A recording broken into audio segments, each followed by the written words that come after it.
Selamat pagi anak-anak, Bapak Mario dan Ibu Cancan sangat senang sekali melihat kalian tetap setia menyaksikan video pembelajaran. Hari ini kita belajar tentang pelajaran 31, yaitu garis dan sudut. Anak-anak, jika kalian melihat ada dua buah garis atau segmen garis, atau kita juga bisa menyebutnya sebagai sinar, jika keduanya itu bertemu pada satu titik, maka mereka akan membentuk suatu bukaan yang kita sebut sebagai sudut. Nah, sudut-sudut yang terbentuk itu memiliki ukuran yang berbeda-beda. Ada yang besar, ada yang kecil, bahkan ada yang sangat kecil. Nah, salah satu sudut yang sering kita lihat dalam kehidupan sehari-hari adalah sudut yang terbentuk di sudut dinding rumah ataupun di sudut dinding gedung yang lain atau juga di sudut meja anak-anak. Nah, sudut ini disebut sebagai sudut siku-siku, yaitu sudut yang tegak lurus. Sudut siku-siku juga kita bisa lihat di ujung buku tulis atau di ujung selembar kertas. Selembar kertas memiliki 4 buah sudut siku-siku. Ingat ya, sudut siku-siku itu adalah sudut tegak lurus. Untuk sudut siku-siku biasanya kita beri tanda dengan sebuah persegi di ujungnya untuk menandakan bahwa sudut tersebut adalah sudut siku-siku. Nah, bentuknya seperti ini. Ini adalah bentuk sudut siku-siku. Diberi tanda bujur sangkar atau persegi. Ini sebuah gambar yang memiliki 4 buah sudut siku-siku.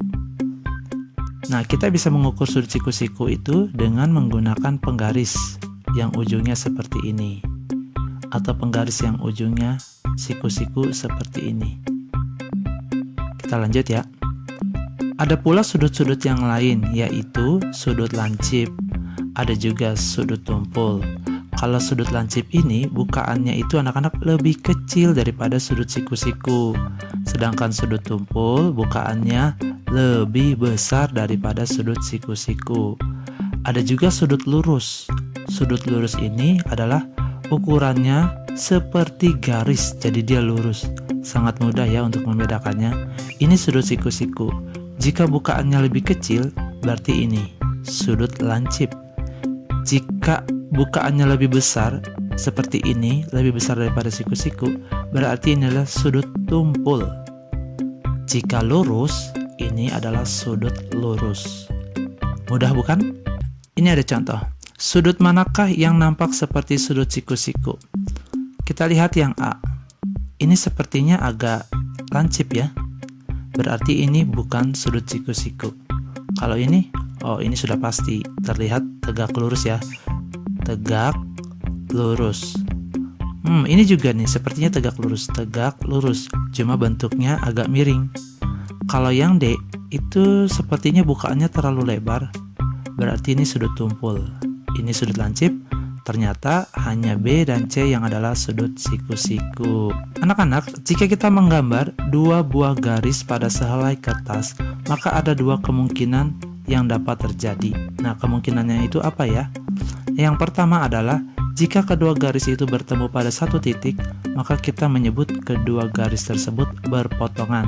Ini ada dua garis, bertemu di satu titik. Ini namanya berpotongan. Ini juga ada dua garis yang bertemu di satu titik. Ini disebut berpotongan. Namun jika tidak bertemu pada satu titik, maka kita menyebut kedua garis tersebut sejajar. Artinya jika di garis diperpanjang tidak akan bertemu pada sebuah titik, maka itu disebut dua buah garis yang sejajar. Ya, bentuknya seperti rel kereta api seperti ini. Ini salah satu contohnya, 1, 2. Ini juga sejajar, walaupun ternyata gambarnya miring. Tapi ini jika diluruskan terus, ini diluruskan terus, ditarik garisnya, maka dia tidak akan bertemu pada satu titik. Sangat mudah ya. Ada juga garis yang membentuk sudut siku-siku, disebut sebagai garis tegak lurus, ya, atau perpendicular. Ada juga garis oblik, yaitu garis yang bukan merupakan garis sejajar maupun garis tegak lurus. Jadi kalau kalian melihat ini adalah garis tegak lurus, ini adalah garis sejajar, maka garis yang berpotongan tadi kita sebut sebagai garis-garis oblik. Jadi ada 3 ya.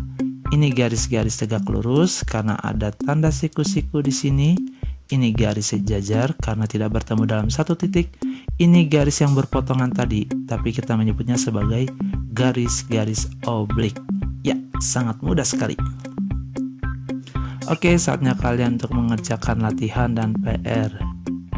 Ya, kalian bisa melihat ya di sini ya. Sangat mudah sekali. Wow, ada kelelawar. Nah, ini pekerjaan rumah kalian. Bapak akan scroll biar kalian memiliki gambaran tentang pekerjaan rumah kalian. Untuk pekerjaan rumah kalian, mulai hari ini kalian akan mengerjakan seluruh soalnya ya. Karena kalian sudah terbiasa mengerjakan soal dengan baik, maka bukan 10 soal lagi yang dikerjakan tetapi semuanya. Nah, pada lembar ini pekerjaan rumah, kalian gambar sebuah gambar yaitu makanan kesukaan kalian ya di sini. Sederhana saja, tidak perlu diwarnai, gunakan pensil lalu diberi nama ini adalah makanan kesukaan saya. Ya, digambar dengan sederhana. Oke, itu saja anak-anak, seperti garis yang lurus, seperti sinar yang lurus. Tuhan mau juga hidup kita lurus ya anak-anak. Tuhan mencintai orang-orang yang hatinya lurus, artinya hatinya jujur, tidak ada penipuan dan tidak melakukan hal yang buruk. Tetap semangat ya anak-anak, Tuhan Yesus memberkati. Dadah.